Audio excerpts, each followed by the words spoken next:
po sa bawat isa po sa atin. Ayan, it's good to be in the house of the Lord. And happy Easter po sa bawat isa po.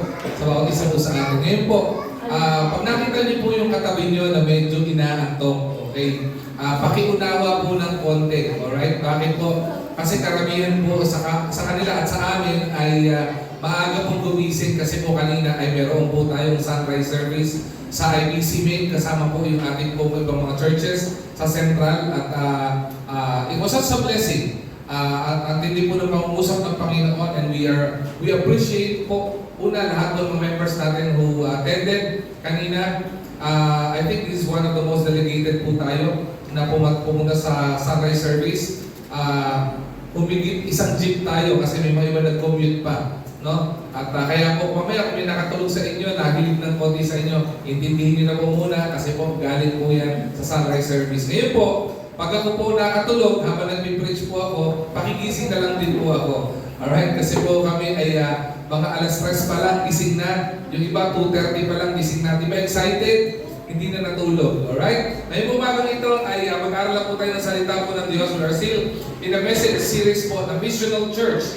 At pinag-aralan po natin yung iba't ibang churches po na naging missional. We started the study with this doon po sa the Church of Antioch. Okay, one of the model church when it comes to being missional. Sumunod po ay pinag-usapan natin the Church of Thessalonica. Alright? Yung church na naging viral because they share the gospel of Jesus Christ. At sumunod, pinag-usapan natin yung the Church of Philippi. Ito po yung maraming problema. Pero when they embrace being a missional church in sharing the gospel of Jesus Christ, we've seen how the Lord transformed yung Church of Philippi. Okay, at sa tatlong church na pag-usapan po natin, I'm pretty sure meron po mga characteristics ito, mga churches na ito, na naging kapansin-pansin at iba sa atin nakaka-relate po tayo dito. Okay, now, pag-uusapan po na, allow me to share the word of the Lord ngayong umagang ito. Pag-uusapan naman po natin is the Church of Ephesus. Okay? The Church of Ephesus. This is a very personal message and church for me and for us Christians sa Pilipinas. Alam niyo ba kung bakit? Because the Church of Ephesus is critical when it comes to the church planting pagdating po sa Asia. Okay? Ito po ang naging training ground, okay, sa missional journey po ni Apostle Paul para po ang salita po ng Diyos ay lumaganap sa Asia. Kaya po sa amin sa inyong personal, kasi po, ang Pilipinas po is under the continent of Asia. Tama ba? Nasa Asia po tayo. Specifically, we are in Southeast Asia. Okay? Isa po tayo sa mga nasyon na nasa Southeast Asia. At we are so blessed and we are so glad because of the faithfulness of the Church of Ephesus. Kasi kung hindi po sila in-embrace nila pagiging missional, in sharing the gospel, in discipling people, most probably marami po sa ating mga Pilipino, hindi rin po nakakakinig ng salita po ng Diyos. Alright? So kayo mga excited na po ba tayo to listen to the word of the Lord? Amen? Ayan. Pakigising po na konti ng sarili. Okay? I'll make it sure na maihingay po natin na malinaw po ito. So please bear with me. Alam ko maraming inaantok pero gising-gising lang po tayo. Alright? And Ephesus, a church, okay, from deficiency to discipleship to dominion. Tatlong letter din ang pag-uusapan natin ito. We will be looking at the deficiency, yung kakulangan po ng church dito, and I'm pretty sure, marami po sa atin makaka-relate din po tayo. The deficiency of the church of Ephesus, at paano sila nag-transform to being a church, discipling people, okay, nagte-train, okay, doing the Great Commission of Jesus Christ, and we will see how the Lord transformed the Church of Ephesus and anong impact ang nagawa ng church na ito sa biyaya po ni Lord na magkaroon sila ng dominion, okay, in sharing the gospel of Jesus Christ. But before I do that, let me ask this question. Have you ever seen something that had so much potential? Okay? Nakakita na ba kayo ng isang bagay o isang tao na mayroong sobrang tinding potential but wasn't fully functioning? Okay? Pero hindi siya totally nagpa-function. To give you an example, meron po ba kayo nagkaroon na po ba kayo ng telepono? Okay? Pero yung telepono nyo, kahit nahawakan nyo, walang signal. Yung kahit anong gawin nyo, kahit anong reboot nyo ng telepono nyo, kahit anong restart nyo ng telepono nyo, walang signal, wala kayo makuha ng isang bar. Okay? So technically, hindi siya magagamit for text. Yung mga bagong telepono ngayon, kapag ka walang data, hindi niya magagamit pang social media, pang YouTube, whatever, o pang messaging. Have you ever seen a car? Okay? Ay, medyo mahal po ang diesel, gasolina ngayon. Have you ever seen a car na full tank siya sa gasolina o diesel, pero wala siyang makina? Ang tanong, kagamit-gamit po ba yung kotse na gano'n? Okay? Na tipong, kahit na full tank yan, kapag walang makina po yan, hindi pa rin po magagamit yung sasakyan po na yan. At church, nakakita na po kami ng church na marami activity. Ang daming program, di ba? May concert dito, kabi-kabila. May mga gawain dito, kabi-kabila. May feeding program, kabi-kabila. May youth ministry, may adults ministry. Maraming ginagawa, maraming activity na ginagawa, pero walang impact. Di ba? Meron po mga churches, okay, na merong maraming ginagawa, maraming activity na ginagawa, pero hindi po nagkakaroon sa impact sa komunidad kung saan sila nilagay ng Panginoon. And I pray, okay, na sana po tayo mga mananampalataya sa IBC Manila, hindi lang po tayo magkaroon ng maraming activity, hindi lang po tayo bilang church na matayo sa lugar na ito, kundi tayo po yung church na magkaroon ng impact. Alam niyo po kung bakit sinabi itong bagay na ito, yung mga illustration na ito, is because the church of Ephesus is like this one. The church of Ephesus, they were present. They were there. The church of Ephesus is existing. But the problem is that there is no power yet. Okay? But not yet powerful. Hindi pa po nagkakaroon ng impact. Okay? The church of Ephesus is not only present. In the church of Ephesus, there were believers. There were Christians in the church of Ephesus, but not yet bold Christians. Marami pong mga mananampalataya sa church na ito, they were calling themselves as Christians, they were calling themselves as followers of Jesus Christ, pero ang problema, hindi pa po sila bold enough to stand in their faith. Okay? Kaya po kanina, ito pong linggo na ito, of course every Sunday is a special Sunday. Every Sunday is a celebration. Pero alam niyo po ba, sa langit na bayan po, kapag ka po mayroong isang kaluluwa na tumatanggap sa Panginoon o nananampalataya o pumipiling manampalataya sa Panginoon, ang buong kalangitan ay nagkakaroon ng celebration. Amen? Pero alam niyo po ba, may mas maganda pa po diyan. Isa po sa nagbibigay ng ngiti sa Panginoon at kagalakan sa Panginoon, hindi lamang po yung kanyang mga create, tayo mga taong nilalang na create ng Panginoon, ay magkaroon ng pananampalataya sa Kanya, kundi yung mga tao o yung mga anak niya na sinasabi na nananampalataya sa Kanya, ay nagdi-decide na sumunod sa Kanya. Okay? At yan po ay malaking celebration. Kanina po, 5 po yun. Matinding celebration po iyon. I'm pretty sure when the Lord is looking at us from the heaven down to the earth, nakangiti ang Panginoon kasi nakita niya mayroong 5 anak niya na hindi lang nananampalataya sa Kanya, kung hindi magdi-decide o nag-decide na sumunod sa Kanya sa lahat ng Kanyang pinag-uutos at gusto sa buhay. Alam niyo po kung bakit? Wala pong sasabihin ng Panginoon sa Kanyang mga anak na ikapapahamak po natin. Lahat po ng gusto ng Panginoon ay ikabubuti natin. Kaya po sa the Church of the Ephesus, there were believers, there were Christians there, but not yet bold Christians. Marami sa kanila, they were so-called Christians, pero they were not yet follower of Jesus Christ. Okay? Iba sa kanila, they had truth. Nakarinig sila ng katotohanan. Nakakarinig sila ng mensahe ng Panginoon. But the problem is that the whole truth is not yet heard. Ibig sabihin, nagkakaroon po ng dispute, pero pa rin pong maliit na pagkaunawa o makitid na pagkaunawa pagdating po sa pananampalataya sa Panginoon. These were the Church of Ephesus. Pero alam niyo po ba, going back from history, the Church of Ephesus was established by Apostle Paul. Alright? Sa biyaya po ng Panginoon, ginamit po ang Apostle Pablo para po maitatag o para maipanganak ang Church of Ephesus. And the Church of Ephesus was birthed approximately 15 to 20 years after the death of Jesus Christ.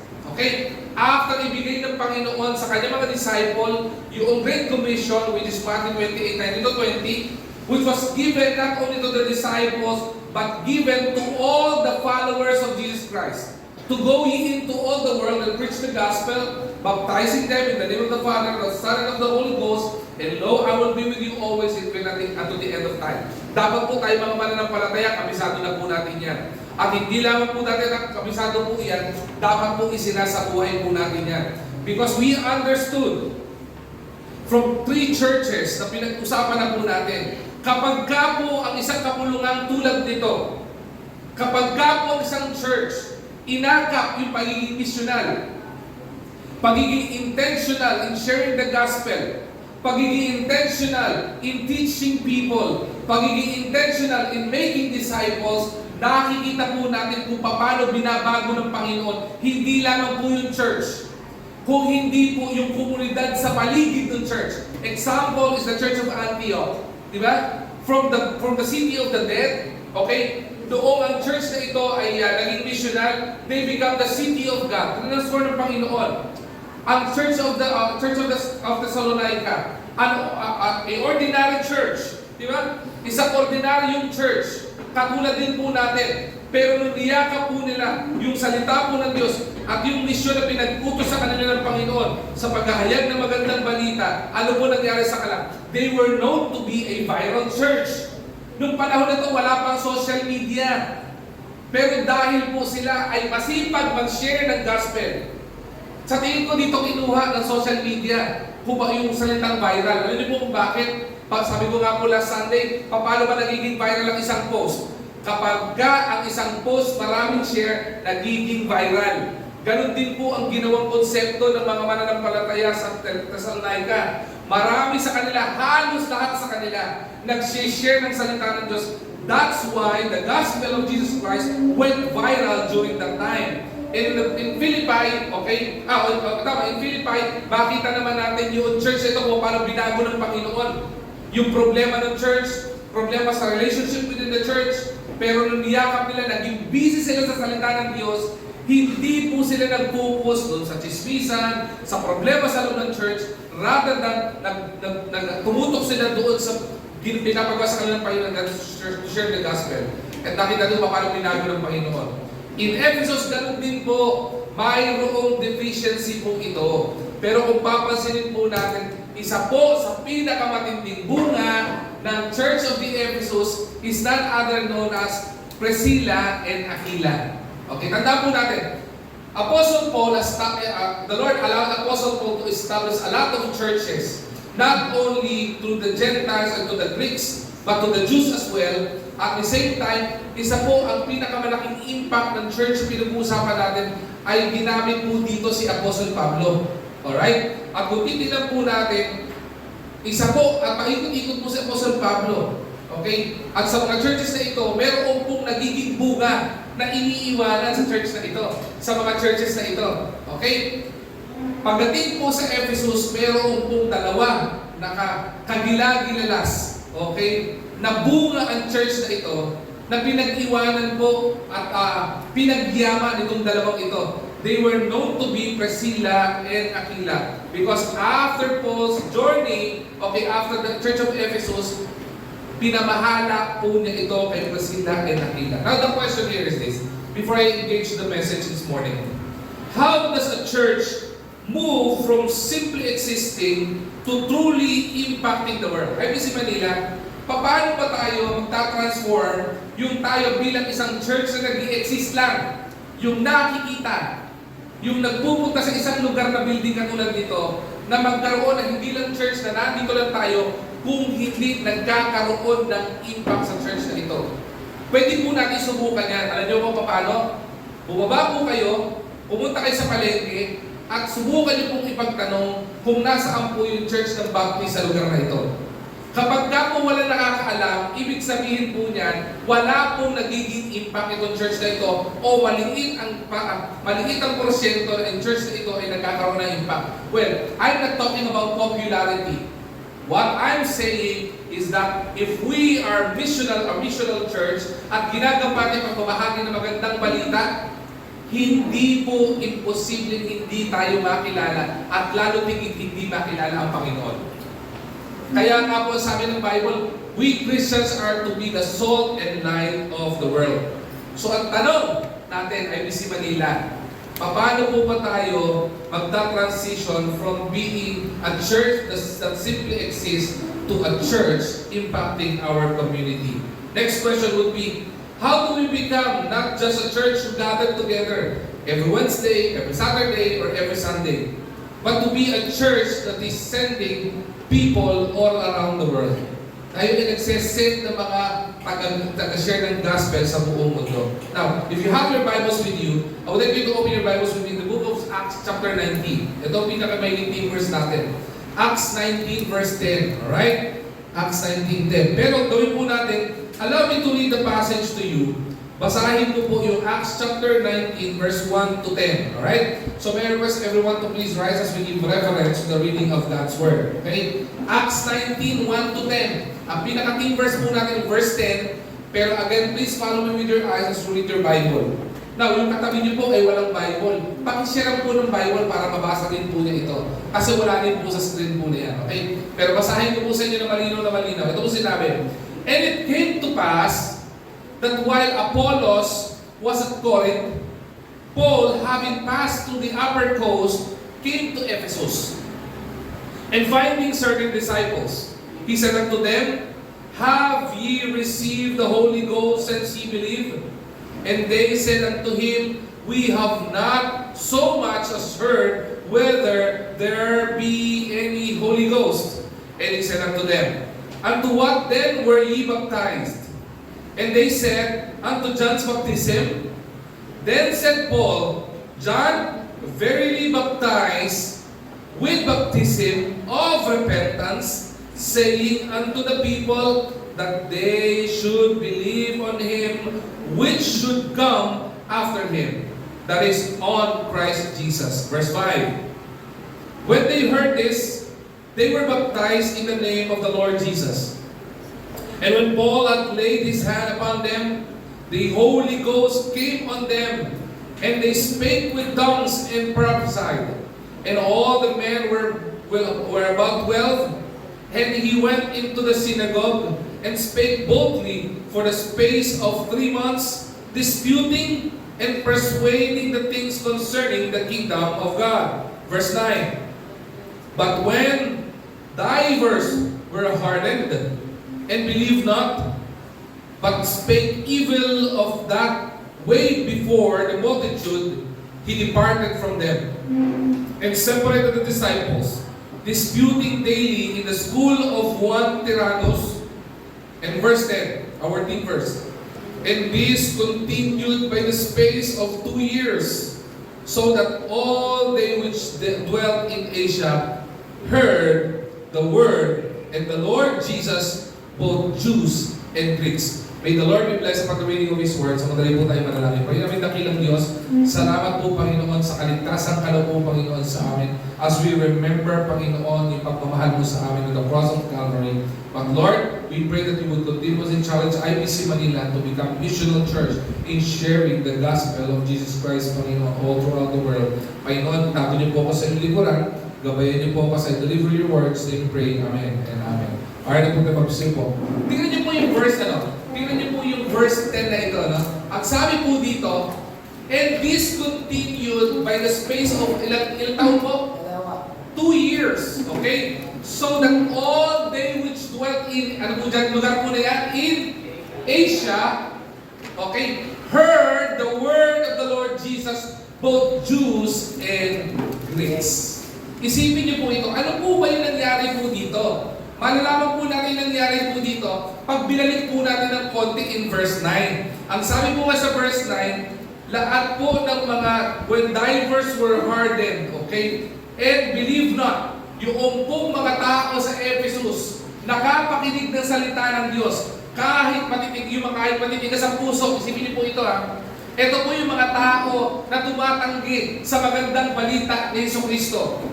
Nung ito pong mga taong ito, naniwala sa Panginoon, but spake evil of that way before the multitude, he departed from them and separated the disciples, and disputing daily in the school of Tyrannus. Yung school of Tyrannus po, technically, ito po ay training ground for studying the Word of the Lord.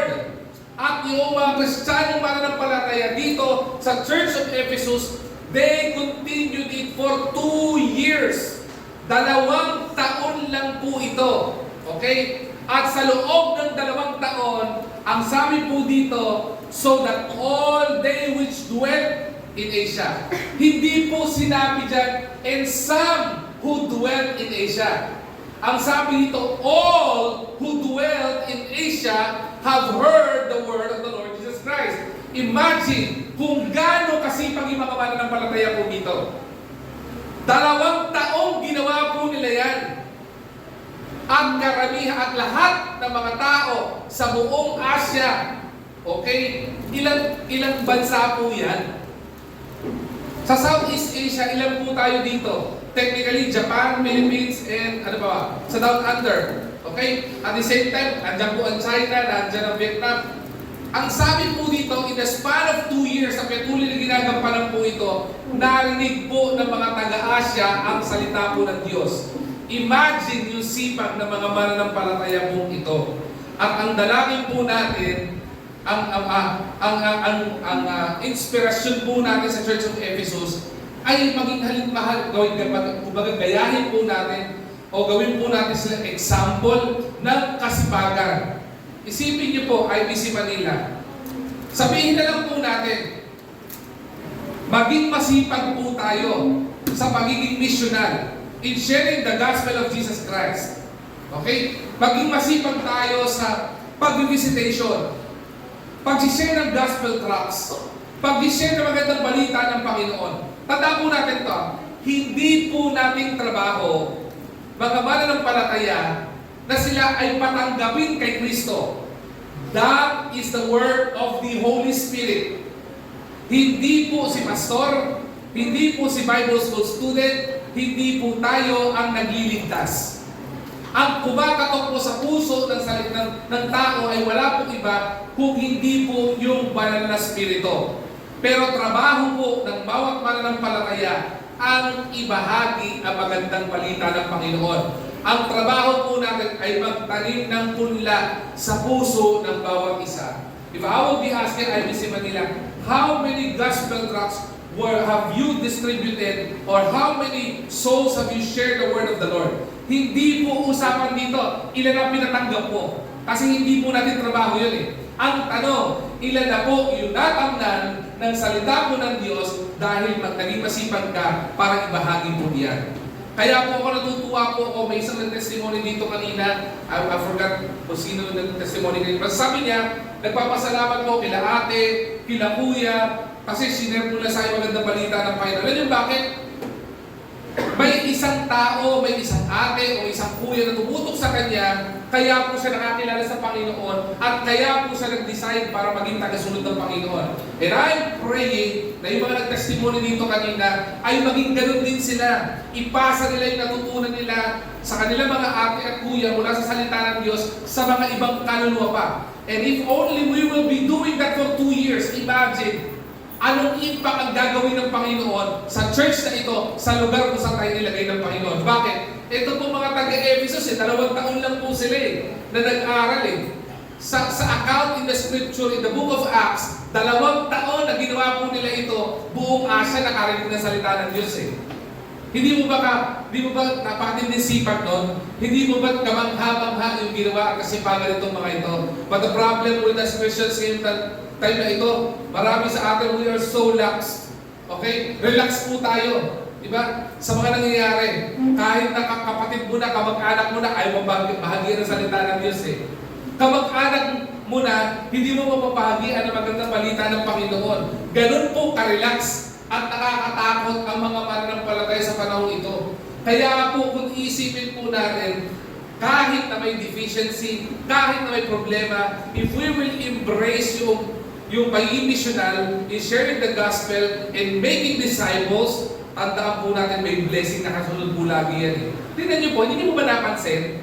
Sa lahat ng outline po ng the study of being missional, makikita po natin the reality of the church exists. Wala akong church tayo nakita na walang problema. Antioch may problema. The Church of Thessalonica may problema. The Church of Philippi may problema. Even the Church of Ephesus may problema. Pero tandaan po natin, meron din po kapansin-pansin sa outline ng ating pag-aaral ng churches na ito.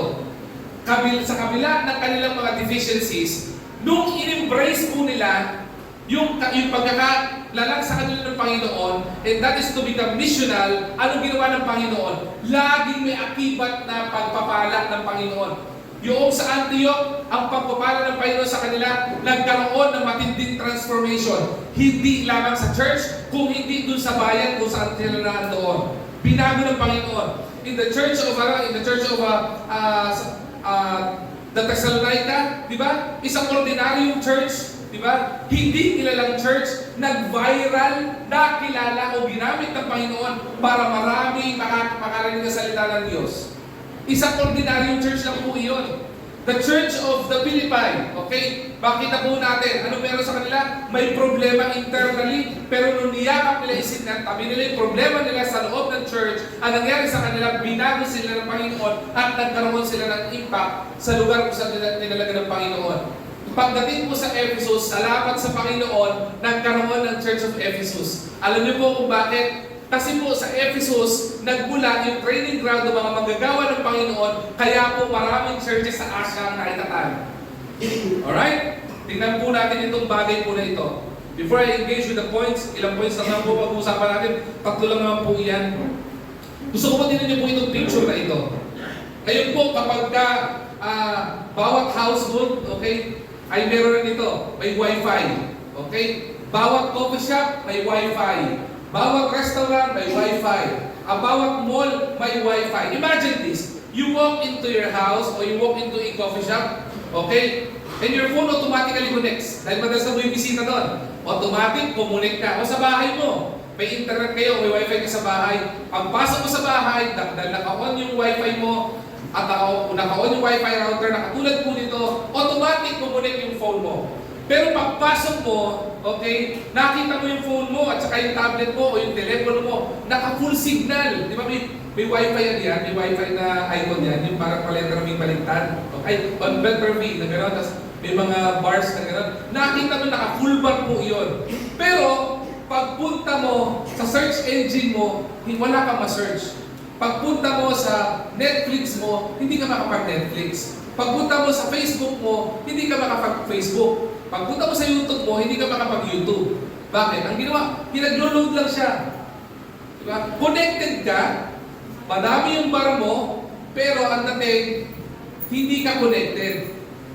And you try to send message, ginamit mo yung messenger mo, it won't go through kasi wala kang data. You refresh your browser again and again, still nothing happens, okay? Then you realize mayroong problema. You're connected, but there is no internet. Nakita mo, ay, konektado ako sa router, pero wala palang internet. You have the appearance of connection, but not the power of it. Diba? Mukhang may connection ka, connected ka naman eh, pero walang power. Parang ganito yan, sinaksak mo yung telepono mo, sinacharge mo doon sa plug. Diba? Connected naman. Ang problema, kapag walang kuryente, matacharge mo ba yung telepono? Hindi pa din po. Now, ano pong pinaka-punchline po nitong illustration na ito? It is possible to be connected, but not effective. Posible po yun, na mayroon tayong connection, pero wala tayong effectivity. Mga young people, pwede magkaroon kayong connection sa mga young people na iba. Connected ka, pareho kayo ng lingwahe, pareho kayo ng trip, pareho kayo ng gusto, pwedeng connected, pero hindi effective. Di ba? Maraming mga manapalagay ng di ba? Connected ka, pagdating sa usapan sa trabaho, nakaka-connect ka naman. Pero pagdating sa pagiging Kristiyano, hindi ka effective na Kristiyano. Bakit? Kasi your testimony ay kaduda-duda. Okay? It is possible to have form. Okay? Yung itsurang Kristiyano, mukhang Kristiyano, amoy Kristiyano, but no function. Diba? Marami po mga mananampalataya ganun eh. Pag tingnan mo, ay Kristiyano yan. Pag tingnan mo, Kristiyano ka ba? Follower ka ba ng Jesus Christ? Oo, Kristiyano ko. Follower ko ng Jesus Christ. Pero kung totoong Kristiyano yan, dapat may function yan. Hindi po ba? Bakit po? Kasi, anong saysay ng telepono na nakakonect sa wifi, pero hindi ko naman magamit yung messenger? Ano ang silbi po ng telepono na may internet, ay na naka-connected sa Wi-Fi, pero walang internet at hindi ako makapag-view ng aking mga videos? Wala po nagiging silbi, kundi isang ordinaryong paperweight yan. Mga Christians, ganun din po tayo. We say we're Christians, but we are not effective. Ang tanong, Pastor, tayo po ba sa IBC Manila? Are we connected with the people around us? I'm pretty sure we're connected. Diba? You will see Pastor BJ every Monday, every week. Nasa mga pulis yan. Konektado po yan. Diba? I would see our workers, nag-visitation every Wednesday, Saturdays, ibang members natin sumasama, nakakatuwa po, may mga sumasama ng members sa visitation every Saturday. Sana po, mas sumibag pa po tayo dyan, mas marami po tayo, no? Kasi again, imagine, 2 years na ginawa ng Ephesus impact nila, laki paano kung lahat pa tayo gagawa nito? Now, tinan po natin ito, di ba? We, the Church of Ephesus, di ba? That church were there. There were believers. They had understanding of the word of the Lord. But they were not yet fully connected to the power of the gospel and working of the Holy Spirit. Okay? But when they received the truth, ito po nangyari sa kanya. When they were filled with the Holy Spirit, when they were discipled, suddenly something happened. Ano po ang nangyari sa kanila? Nagkaroon, yung signal becomes real. Yung signal nila, hindi lang itsurang may koneksyon. Nagkaroon ng katotohanan. Nagkaroon ng connectivity, yung signal. Yung connection nila, hindi lang siya visual connection. Nagkaroon ng powerful connection. Yung church po, naging missional. Yung po pag-uusapan po natin. Kaya kung titignan po natin, I will ask you this question again. Christians, IBC Manila, are we just connected or are we truly empowered? Are we simply attending or are we actively advancing the mission of the Lord? Tatlong bagay po ang babahagi ko po sa inyo. Una is about the church deficiency. Okay? Sumunod, makita po natin yung discipleship at makikita po natin yung dominion, which is the blessing. Una po, the church problem ng Ephesus. In Acts chapter 19 verse 1 to 3, yung deficiency nila. Ano yung kakulangan nila? Ay, ibig nila, buksan po natin ang ating mga mata. Kung titignan po natin, ibumulat natin ang mata po natin, anong deficiency ng IBC Manila? Anong kakulangan po ng IBC Manila?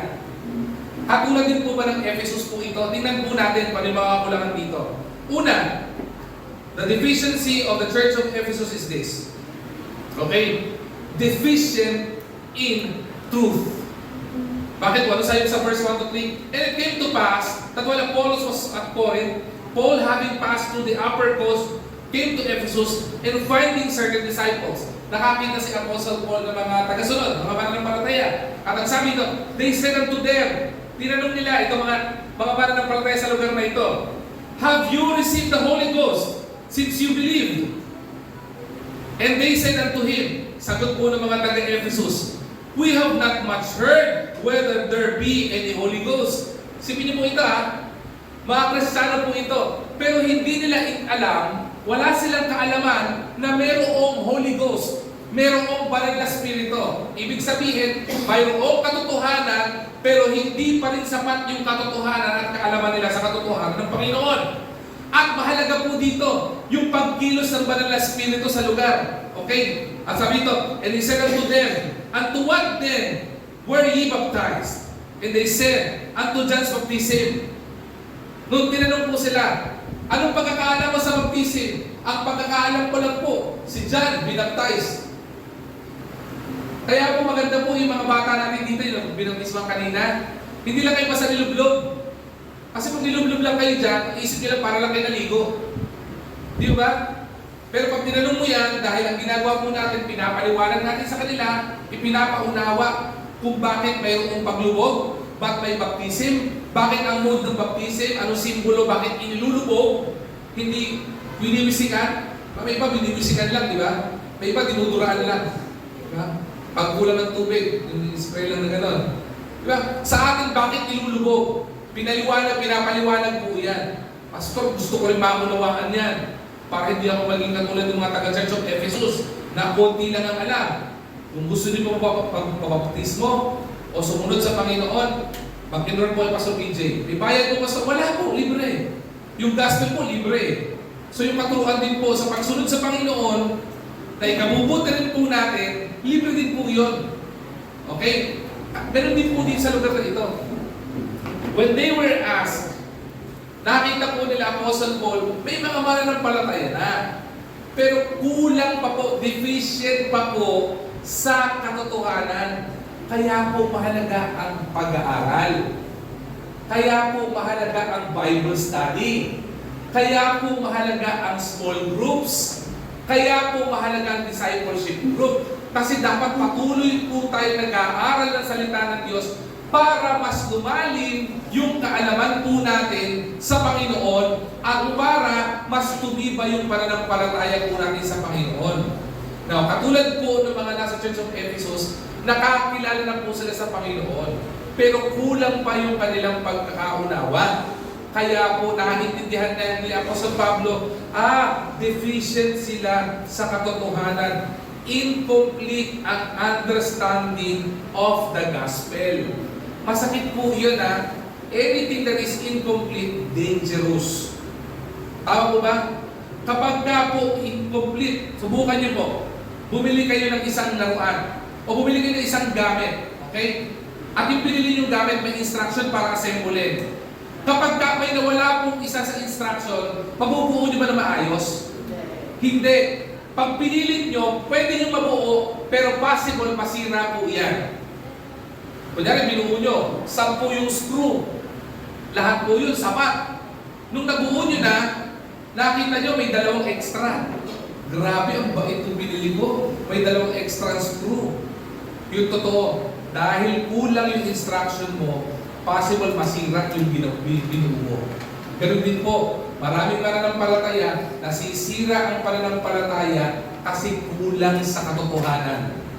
Kaya po ang paalala ng Panginoon sa atin, let us meditate in the Word day and night para mas marami po tayong kaalaman sa salita ng Diyos. Diba? Kaya po may mga mag-aaral sa Bible study or small group, i-grab niyo po yung opportunity na iyon para hindi po tayo maging katulad ng Church of Ephesus na deficient sa katotohanan. Bakit? If you ask Christians, ito marami man naman na naliligaw po dito.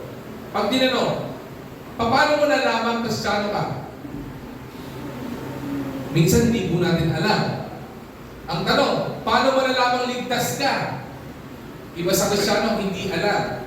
Hindi wala man lang pinangahawakang Bible verse. Paano mo nalaman sa langit ka pupunta? Kasi po sabi ni Pastor Diba? Pag tinanong, sino si Kristo? Nasaan si Kristo? Bumaba sa lupa more than 2,000 years ago para iligtas tayo. Ang tanong, sino si Kristo sa buhay mo? Kulang ang kaalaman. Alam natin, si Kristo tagapagligtas. Si God nagliligtas. Sino si God sa buhay mo? Kaya maraming mananampalataya, pagdating sa mga kakulangan, pangailangan, tumatalikod kapag sa Panginoon, kapag ang daming kakulangan. Alam bakit? Kasi kulang ang pagkakakilala mo sa Panginoon. Ang alam mo sa Panginoon, tagapagligtas lang. Hindi mo naiintindihan, si Lord tagapag-provide din ng pangailangan mo. Maraming mga mananampalataya kapag ka nagkasakit at hindi gumagaling sa karamdaman, tumatalikod na sa Panginoon. Bakit? Kasi kulang ang kaalaman. Ang pagkakaalam lang niya, si Lord nagpo-provide, pero hindi niya kilala na si Lord pala nagpapagaling din na may sakit. Diba? Kulang, deficient. Ito ang unang problema ng Church of Ephesus. Sumunod na problema po nila, hindi lang po deficient pagdating po sa katotohanan when it comes to gospel. Deficient din po sila, defiled by culture. Alam niyo po bakit? Tingnan niyo po ito. In Acts, okay? In Acts chapter 19, verse 23 to verse 27, andyan po yan. Okay? Ano sabi dyan? For some time, okay, there arose no small stir about the way for a certain man named Demetrius. Ang sabi po diyan, a silversmith. Gumagawa ng silver, okay? Which made silver shrines for, sabi ito, for kanino? For Diana. Brought no small gain unto the craftsmen, whom he called together with the workmen of like occupation, and said, Sirs, ye know that by this craft we have our wealth. Pause ko po muna doon ha. Sino nakita dito? Akala ko po ba marami ng Kristiyano sa Ephesus? Hindi lang po kulang ang deficient po sila sa katotohanan. Dahil deficient sa katotohanan, mababaw pa ang pananampalataya.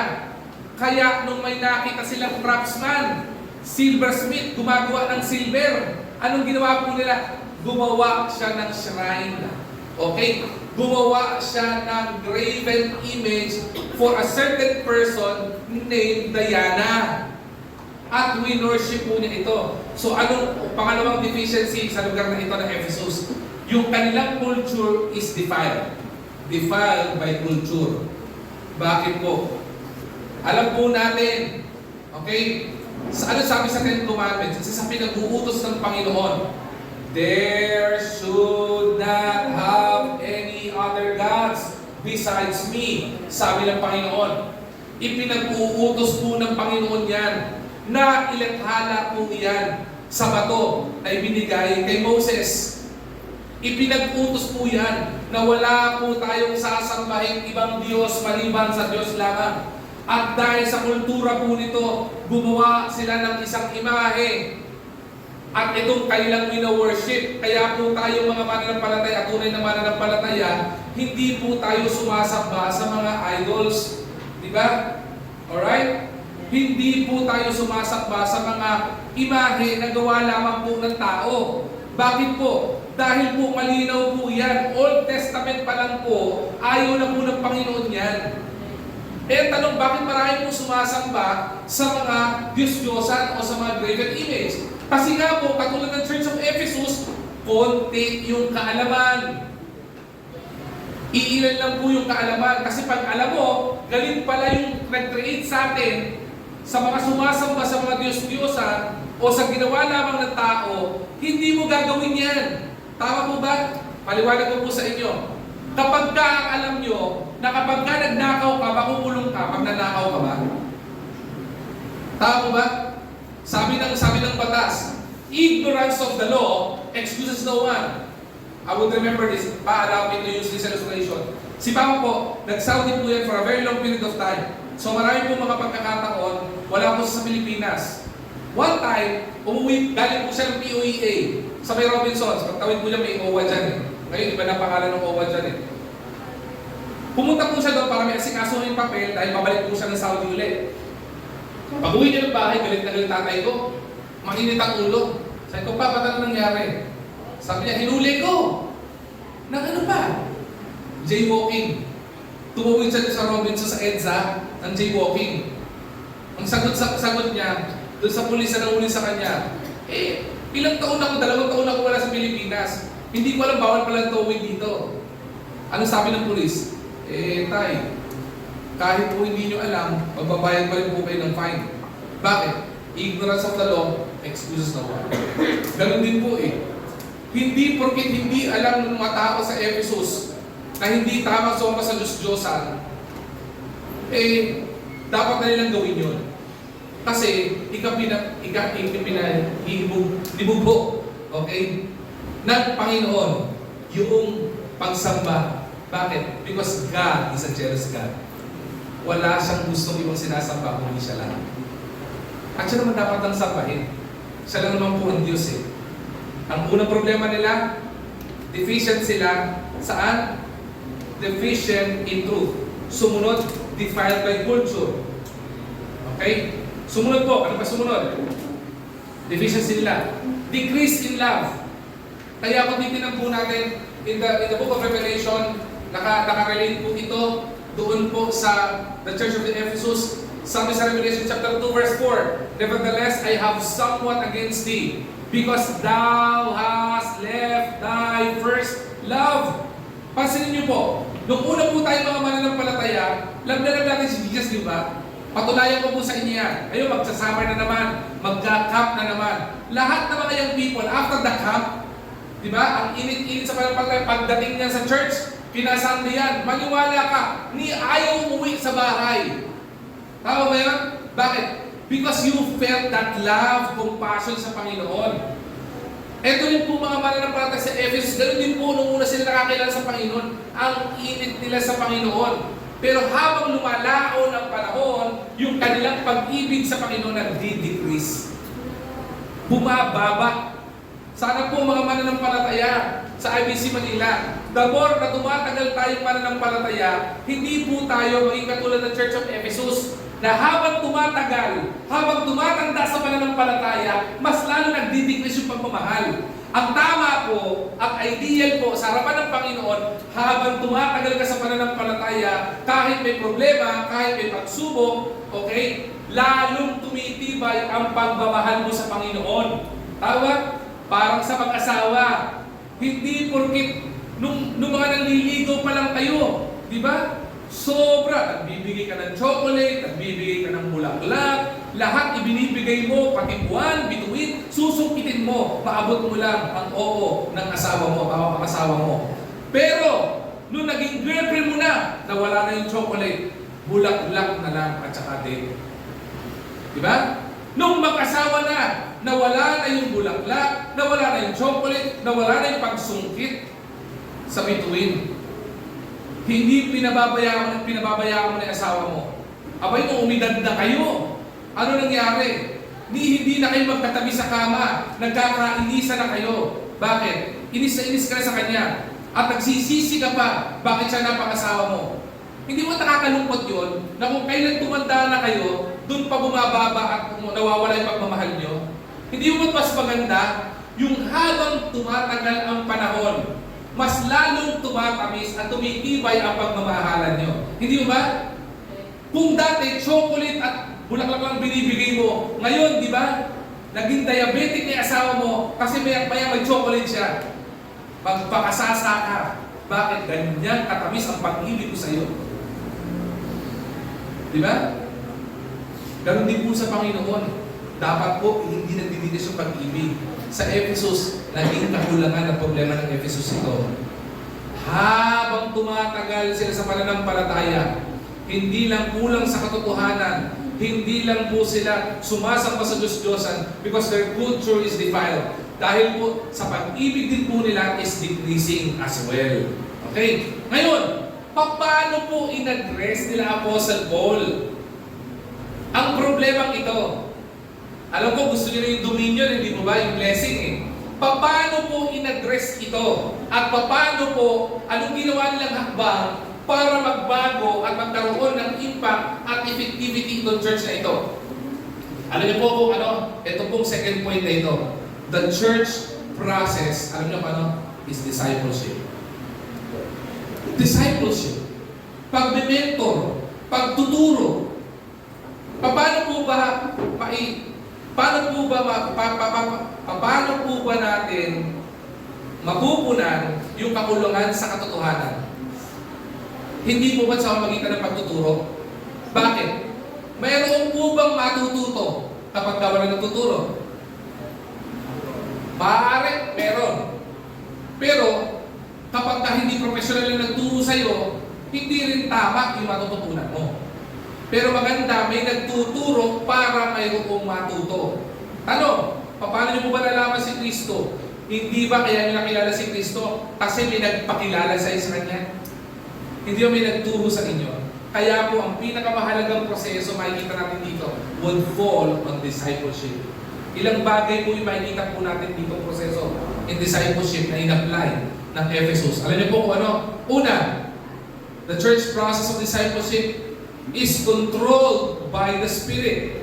Acts chapter 19 verse 6, and when Paul had laid his hands upon them, the Holy Ghost came on them, and they spake with tongues and prophesied. Ano po kahalagahan to?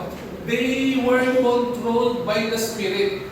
Totoo po, ang Acts chapter 19 verse 6 is, sabihin natin sa mga Baptist, sa ating mga Baptist, okay? Controversial po ito. Alam niyo po kung bakit? Kasi they spake in tongues. Paliwanag ko po ito.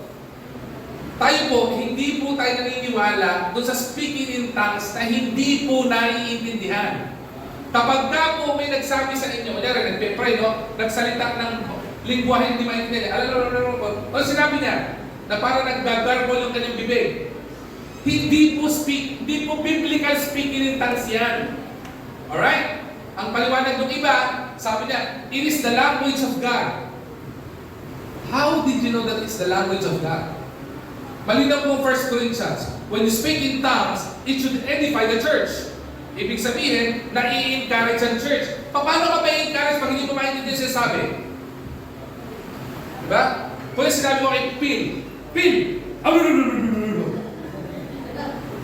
sabi ni Phil, tulog na lang ako.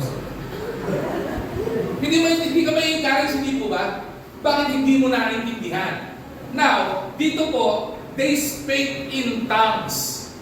Mahalaga po ito. Alam niyo bakit? Kasi po, nung nakapagsalita po sila ng ibang lingwahe, naintindihan po ng ibang nasyon na kasama nila. Ibig sabihin, kung may mga taga-Turkey, naintindihan ng mga taga-Turkey yung sinabi. Kung meron taga-Pilipinas, kung meron man, naintindihan kasi may nakapag-Tagalog. Diba? Kung may Arabo na naandun, naintindihan kasi may nagsalita ng Arabo. Okay? Speaking in tongues. They are speaking in different language na hindi nila pinag-aralan o hindi nila native language. Natindihan po ba yun? Kaya po, miracle po ito.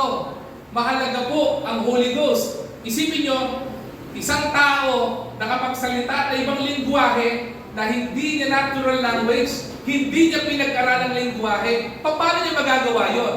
Nagawa niya yon kasi nang kumilos ang banal na spirito sa kanya.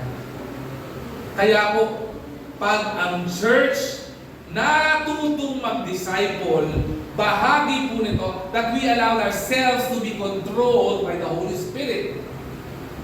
Kaya po maraming mga mananampalataya naliligaw na lang sa tamapahamak because we were not controlled by the Holy Spirit. The Holy Spirit will guide us sa tamang landas sa pupuntahan natin. The Holy Spirit will teach us what to do. The Holy Spirit will protect us sa mga bagay na makasira o makasakit sa atin. That is the work of the Holy Spirit. Pero, kapag ang church ay hindi properly disciple o wala sa kultura ng discipleship, hindi controlled by the Holy Spirit. In Tagalog, di ba, matigas ang ulo. Mga bata, mga young people, karamihan sa mga young people at kabataang matigas ang ulo, siya ang napapahamak. Kahit bata pa, sabihin mo sa anak mong bata, kahit paslit, patigas ang ulo paslit eh. Sino yung batang anak dito? Yung mga tipong below 5 years old. Nasaan kami? Meron ba? Hindi ba may kanya-kanya katigasan ng ulo yan?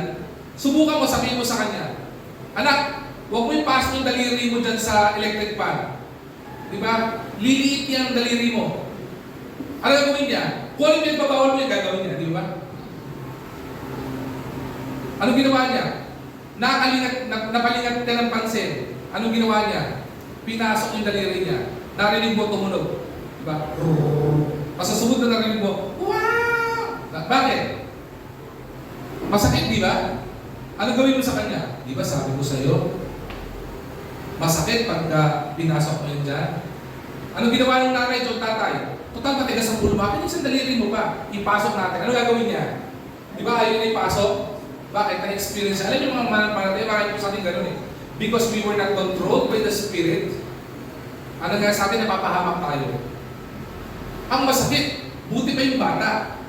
Pag pinasok yung daliri, di ba? Kunin mo yung kayo, pasok yung daliri, ayaw na. Maraming mga mananampalataya, nasira ng buhay, magpapabalik-balik pa doon. Di ba? Matindi katigasan ng ulo. Alam niyo bakit? Because not controlled by the Holy Spirit. Kaya Christians, mahalaga discipleship. Mahalaga pagtuturo. Yung mga dinidisciple, di ba dinidisciple dito? Maniwala kayo, ako na magkasabi sa inyo, nakaka-frustrate po mag-disciple. Bakit? Kasi alam mo na yung sinasabi ng Panginoon eh. Yung tinuturo mo sa kanila, hindi pa nila alam. Kaya may kanya-kanyang nakigasan pa ng ulo. Pero huwag tayo mawala ng pag-asa. Hindi na din trabaho na baguhin sila. Trabaho ng Holy Spirit yun. Importante, control by the Spirit. Yun ang una nangyari po sa kanila eh. Kaya nagkaroon ng pagbabago, control by the Spirit. Sumunod, they were corrected by the Word. Sorry, ito dapat ang una eh. Corrected by the Word. Acts 19 verse 4 to 5, nasabi dito, Then said Paul, John verily baptized with the baptism of repentance, saying unto the people that they should believe on Him, which should come after Him, that is on Christ Jesus. When they heard this, they were baptized in the name of the Lord Jesus Christ. So, ibig sabihin po pala, hindi lamang po pala water baptism ang meron. Meron din po palang baptism of repentance. Ha? Paano po natin malaman yan? They were corrected by the Word. Ha? Ibig sabihin, ginabayan sila ng katotohanan. Kaya po mahalaga po yung Bible. Basihan po ng katotohanan yan. Ngayon, pag wala po tayong Bible, ang tanong po, bakit wala kang Bible? Ang tanong, may telepono ka? Bakit ka may telepono? Kasi nakita mo yung kahalagahan ng telepono sa iyo. Tama po ba? Tama ba? Bakit ka may pantalon? Sa mga lalaki. Bakit ka nakapantalon? Eh kasi po, pastor, masagwa po pag lumabas ako na walang pantalon. Bakit ba? Nakita niyo yung kahalagahan ng pantalon. Tama po ba? Ganun din po. Pag naintindihan niyo po yung kahalagahan ng Bible, mag-i-invest kayo dyan. Bibili kayo niyan. O hihingi kayo niyan. Pastor, may Bible pa ba tayo dyan? Meron pa. Yung walang Bible po, humingi kay Pastor PJ. Marami po tayong Bible dyan. Mahalaga po meron po kayo. Alright? Bakit? Mahalaga. Ang tanging magpo-correct sa mga pagkakamali natin, ang gagamitin ng Panginoon, walang iba yung salita niya. Paano papapaliwanag yan? Mga doktor, kapag ka may ooperahan, hindi nila alam saan silang book magre-refer. Di ba sa mga medical books? Yung mga abogado, para makapagbigay sila ng proper judgment sa kaso kanilang ina-handle, anong librong binubuksan nila? Hindi ba book of the law? Law book or constitutional books? Ganun po sa buhay. Kapag ka gusto po natin maitama ang buhay po natin, we are to be corrected by the word of the Lord. And that is the Bible. Okay? Pangatlo po, hindi lang po yung control by the Spirit, corrected by the word. Sumunod, committed to training. Tignan niyo po ito Ano mo sabi ko kanina? Meron po isang lugar na mahalaga di ba? Yung Tyrannus. Di ba sabi ko siya, training ground po yun. Tignan po ito. Acts 19 verse 9 to 10. But when divers were hardened and believed not, but spake evil of what way before the multitude, he departed from them and separated the disciples, iniwalay sa mga disputing daily at inilagay yung dispute doon saan? Sa school of Tyrannus para turuan i-correct ng word. Para pag na-correct sila ng salita ng Diyos, their spirit would be controlled. At tingnan niyo po dito, they committed themselves in training. Ito po yung sasabi ko sa mga disciple, huwag kayong bibitaw. Pastor, may mga nagsasalita ng pangit against the church. May mga nagsasalita ng pangit against sa Panginoon. May mga nangungutya sa church. May mga nangungutya sa Panginoon. Tingnan niyo po ginawa nila Apostle Paul. Hindi po sila tumigil. Ang ginawa nila, sabi nila, yung mga naniniwala mga disciples, sineprate na nila yun. Diba? Sabi nila, ito mga disciples, sumusod sa Panginoon, dito kayo. Kasi dapat kayo na nagdi-disciple. Yung mga nagdi-dispute, anong ginawa nila? Yung mga kumukontra sa salita ng Diyos at against sa salita ng Panginoon at hindi control ng Spirit, anong ginawa nila? Inilagay nila sa training school at yun ay sa school of Tyrannus. Anong ginawa nila doon? Doon nila tinuruan. Nag-commit sila doon. Sino tinuruan nila? Nilesen nila yung pagtuturo sa mga disciples kasi sumusod sa Panginoon yun Nagtutok sila doon sa mga titigas ang ulo. Kaya mga disciples, mga nagdi-disciple dito, kahit matigas yung ulo ng disciple mo, tutukan mo lang. Di ba? Give it 1 to 2 years. Imagine the impact na itinuturo mo ng salita ng Diyos sa buhay ng tao niya. Bakit? Sa Ephesus nga, anong ginawa? Anong ginawa sa Ephesus? 2 years. Buong Asia nakarinig ng salita ng Diyos Pastor, what happened? Of course, marami historical background kung bakit marami sa country sa Asia nagkumontra pa rin sa salita ng Diyos. Alright? Sumunod. Panghuli. Okay? They were cleansed by repentance. Ito yung tinatawag ng baptism of repentance. Acts 19 verse 18 to 19. And many that believed came and confessed and shewed their deeds. Many of them also which used curious arts brought their books together and burned them before all men. And they counted the price of them and found it 50,000 pieces of silver. Ano po sasabi dito? Ang nangyari po, nagkaroon ng cleansing. Yung mga bagay, ito yung ginagawa natin pag-cap, yung isinusuko mo sa fire, yung refiner's fire, yung mga hindi dapat na meron tayo. Baka may mga tinatago-tago pa kayo dyan, ha? Kung may mga tinatago pa kayong kasalanan dyan, isuko nyo na po sa Panginoon yan. Ang tunay na pinatawad ng Panginoon at humingi ng tawad sa Panginoon, isinusuko yung kasalanan. Halimbawa, ang weakness mo ay pornography. Nung mananampalataya ka na, sunugin mo na yan. Huwag mo nang balik-balikan yan. Bakit? Gagamitin pa ng diablo yan para matempt ka. Ganun po ginawa dito, di ba?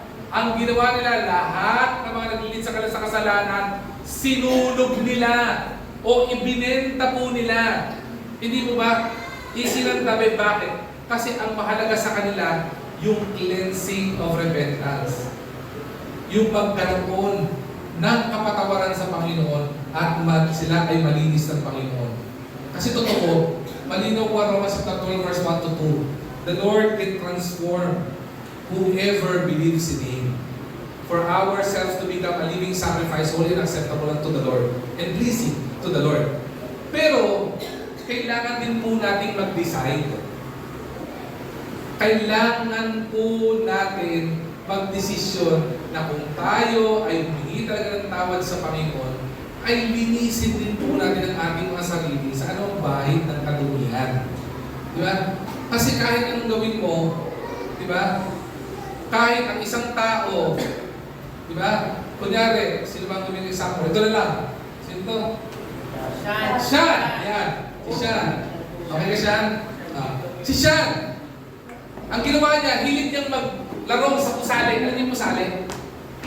Ano yung pusali? Di ba yung kanal na, stinky kanal? Ayan, pusali. Okay. Gusto niya magtampisaw doon palagi. Sabi ko kay Sean, Sean, halika dito.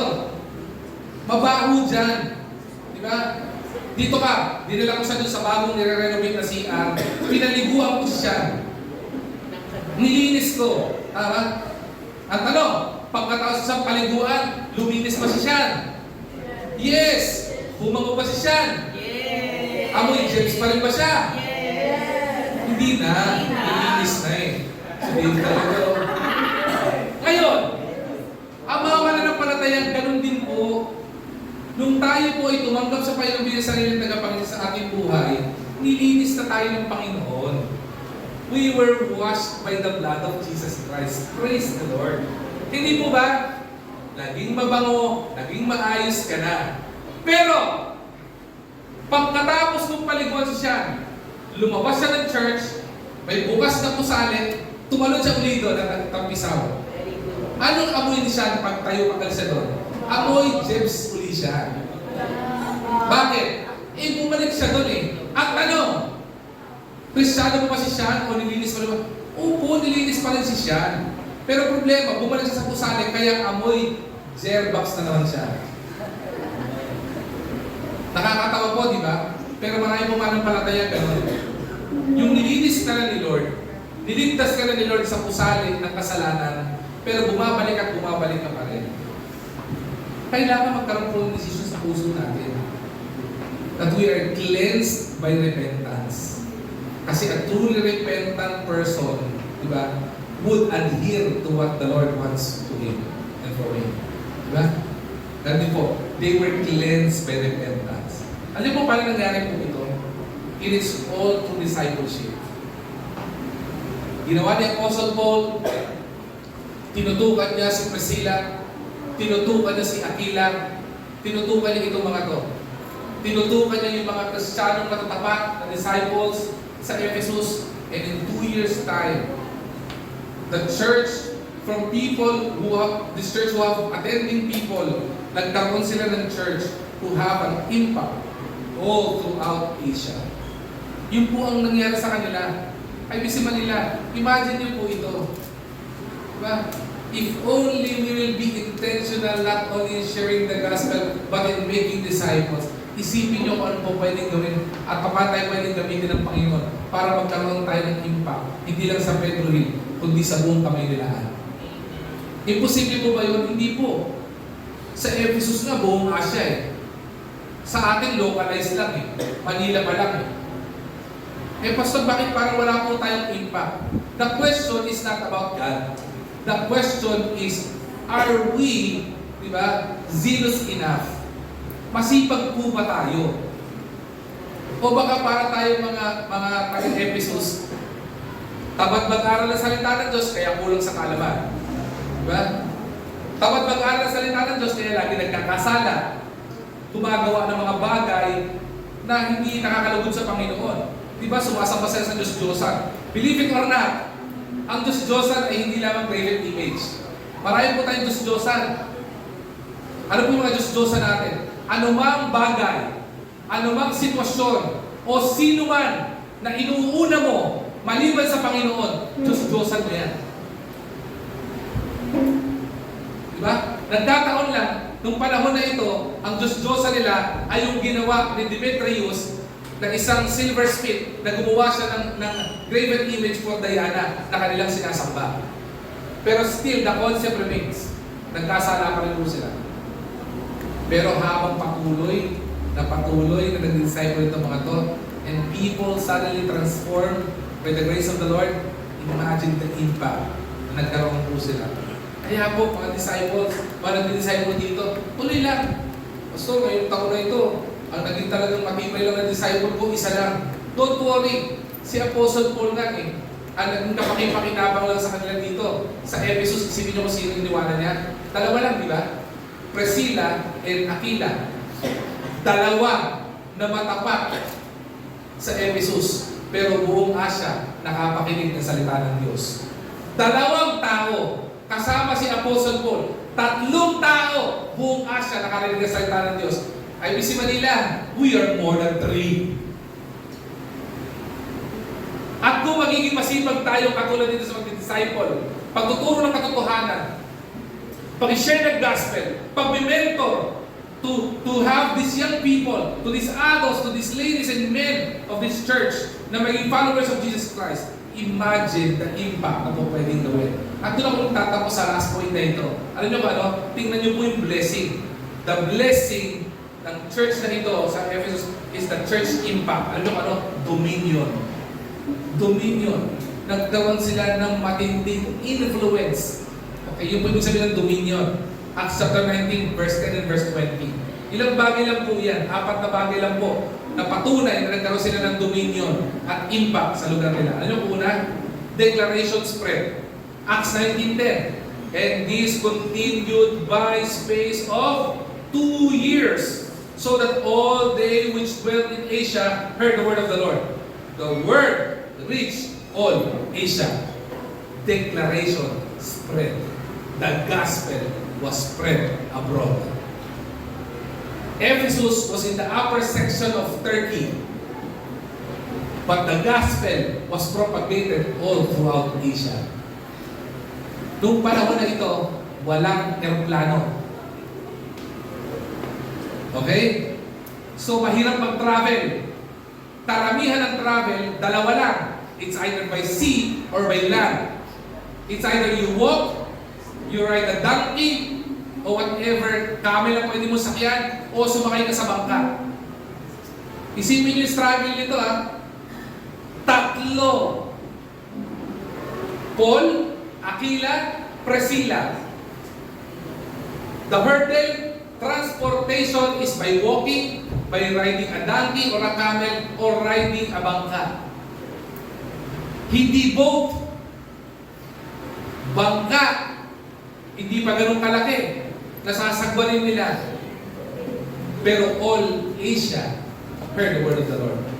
Ay, si Manila, buksan yung wallet niyo.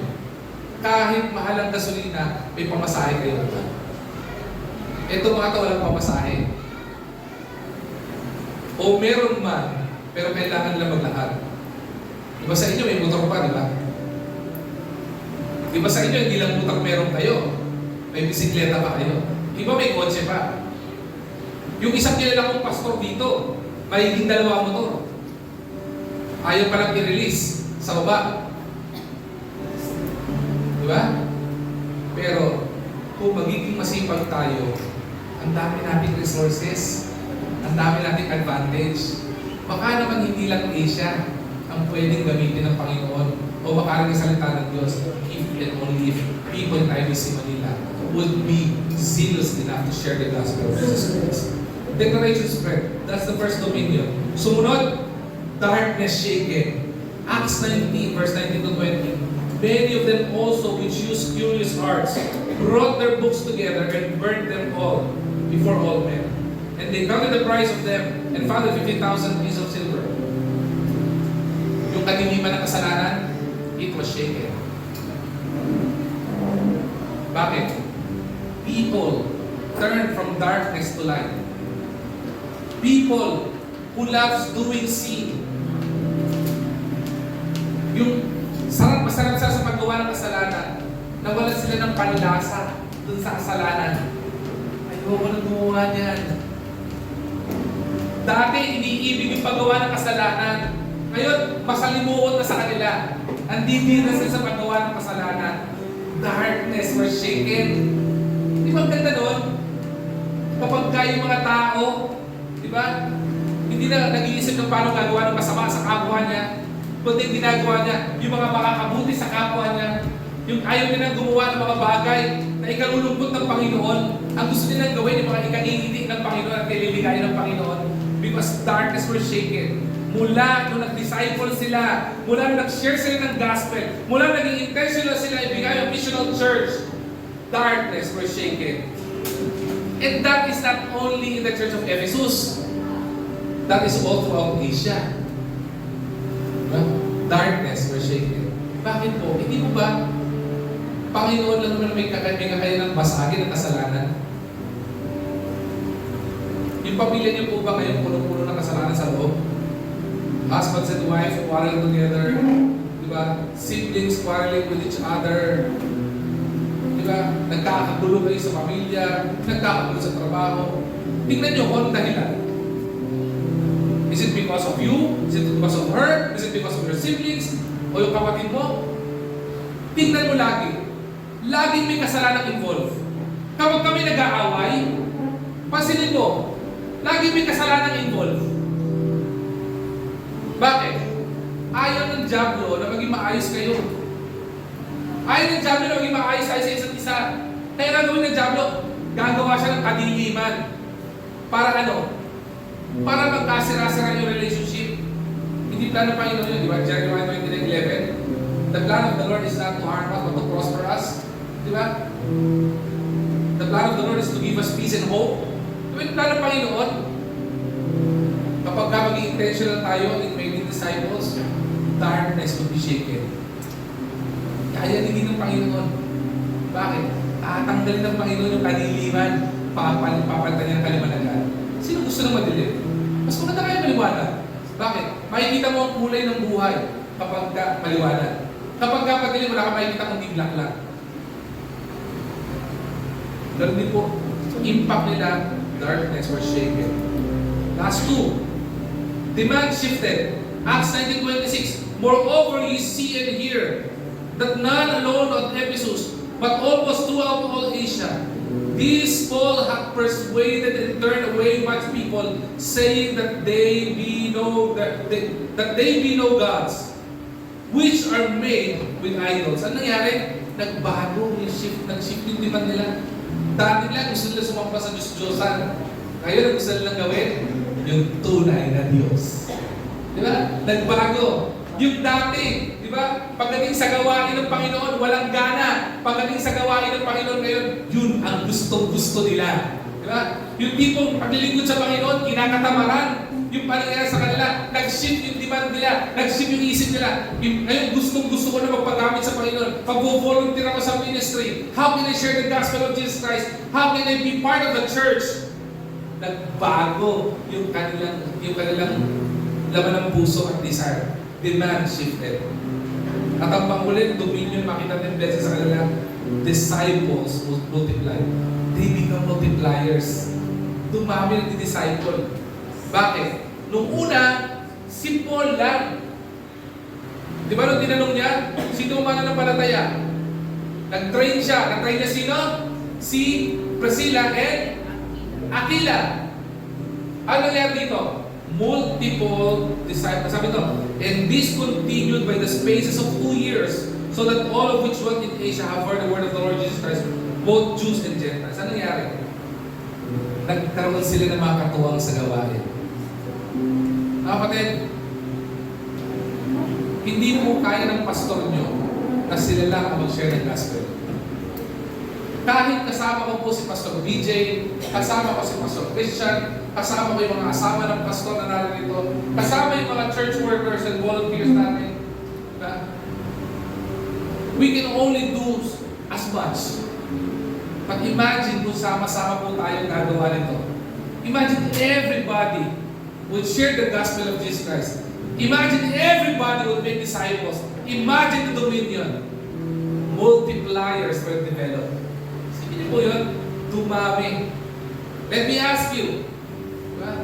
Hindi ko naman papatas ang kamay. I don't want to call out people. I just want to encourage people. Sino po sa inyo nag-create disciple dito? Meron kayong tinututukan. Isa, dalawang tao. Tinututukan nyo para maging matibay sa pananampalataya. Kung meron, you are a disciple and a discipler. Di ba? Praise the Lord for you. Di ba? Katuwang ka namin. Nagpapagamit ka sa Panginoon para mag-mentor, mag-disciple. Pero, if I would be looking at each and every one of us, ilang percent kaya dun sa crowd na to ang meron talagang disciple? Because in the Church of Ephesus, parang IBC Manila din, nagsimula sa 3 lang. But eventually, nagkaroon ng School of Tyrannus. Dumami. Yung nagdi-disciple. Dumami ng dumami. At sa pagdami ng pag-disciple, ito yung naging daan kung bakit 2 taon lang ang buong Asia nakarinig ng salita ng Diyos. Bakit? Kasi ang dami nagdi-disciples eh. Ang dami nagtuturo. Ang dami nagsishare ng gospel.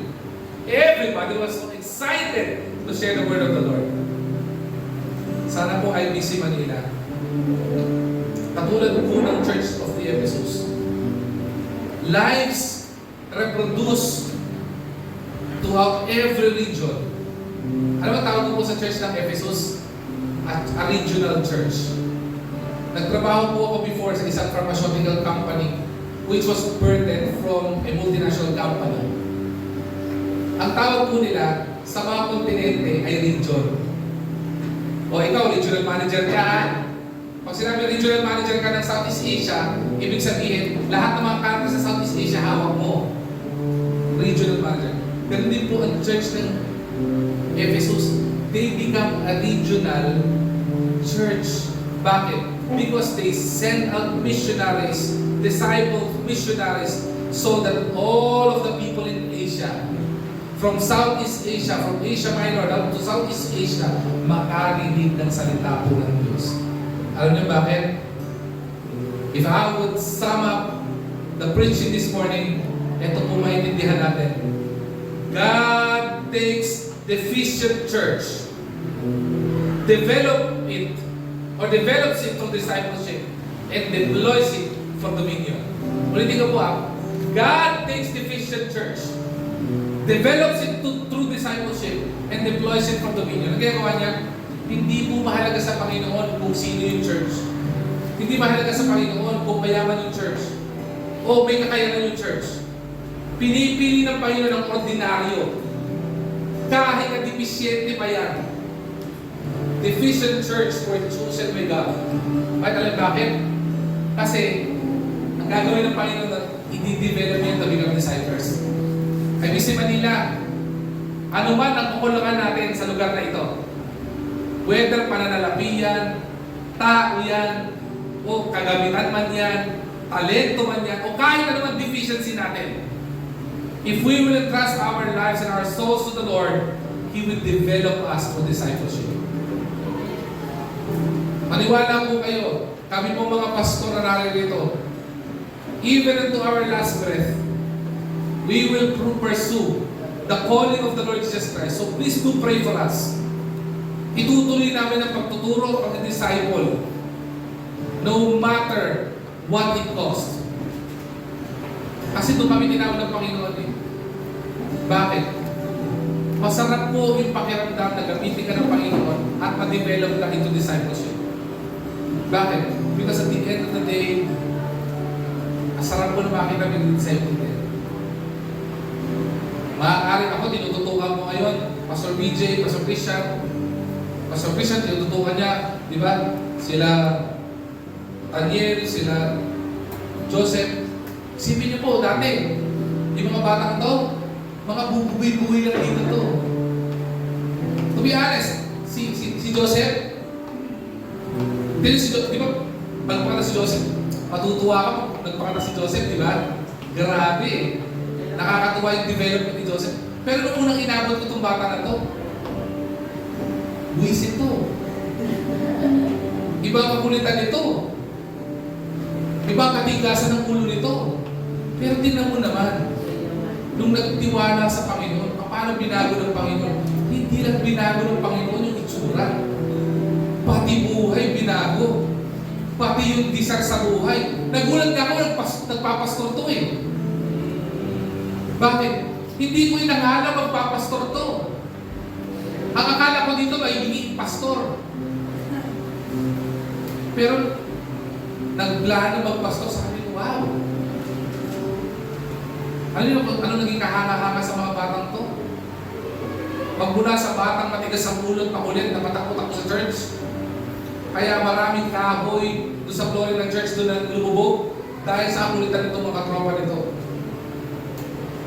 Nag-aarutan sila, mga bata. Pero alam niyo bakit? One of the journey of their lives, merong teacher na nagturo sa kanila. May Sunday school teacher na nagturo. Di ba? Nagpakain ng chicheria, ng biskwit, at nagpakain ng salita ng Diyos sa kanila every Sunday. Anong nangyari? Yung punla na yun, lumago eh. Dinevelop sila. Alam niyo ngayon? Nakakatuwa. Kasi isa lang po sila sa makatuwang namin nag-disciple. Lumalabas, sumahayo. Iba sa inyo, mga young people na narito, sino under sa inyo sa Bible study ni Joseph? Ikaw? Ikaw? Si Al. Diba? Sino ba nasa Bible study ni Kuya Joseph? Diba? Ikaw? Kuya Gia? Sipin nyo, pwede nyo ba yun? Disciple. Joseph. Pag tinan nyo mabuhay itong mga batang ito, kukulit din ito. Diba? Ito, kukulit din ito. Si Boss G, makulit din niya. Oo, sobrang kulit yung Boss G. Diba?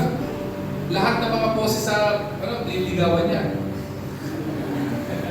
Diba? Ang pogi ni Kuya G yan. Pero alam mo, binago ng Panginoon. Diba? Dati, Joshua, palaro-laro ng basketball. Ngayon, pumapalo na sa drums. Diba? Tatuwang na ni Ate May yan kapag wala si Ate May. Si Gian, sobrang kontuwa ako sa batang ito. Alam bakit? This is one of the rare young people who come to me and approach me, Pastor, gusto ko mag-volunteer as a church worker. Alam bakit? Lumapit po sa amin yan isang hapon na doon sa likod at nakaupo ko doon. Pastor, gusto ko volunteer as church worker. Bakit? Sigurado ka? Mahigpit kami sa church worker ha? Bakit? Kasi tinuturuan namin ng magandang kasalabuting ano yan eh. So maraming buod kami ng pagalitan. Marami kayo buod ng turuan. Gusto mo talaga ako? Bakit? Anong gusto gusto ko maglingkod kay Lord. Alam mo siya nagsimula yun?